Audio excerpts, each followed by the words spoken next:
You ask Tiger to calculate. This deals with linear inequalities with one unknown. The final result is x smaller than 5. Let's solve it step by step. Simplify the expression. Expand the parentheses.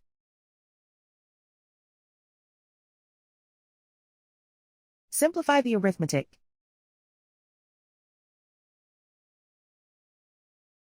Group like terms.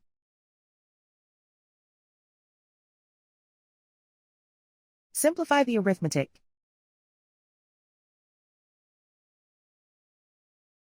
Group all constants on the right side of the inequality. Add 40 to both sides.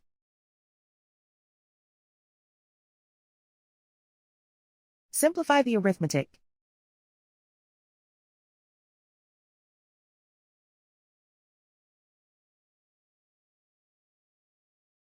Isolate the x. Divide both sides by 8.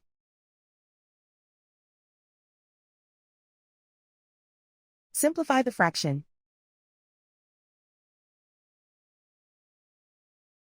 Find the greatest common factor of the numerator and denominator.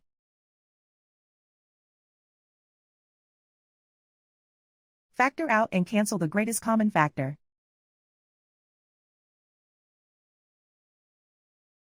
Plot the solution on a coordinate grid. And so the final result is x smaller than 5.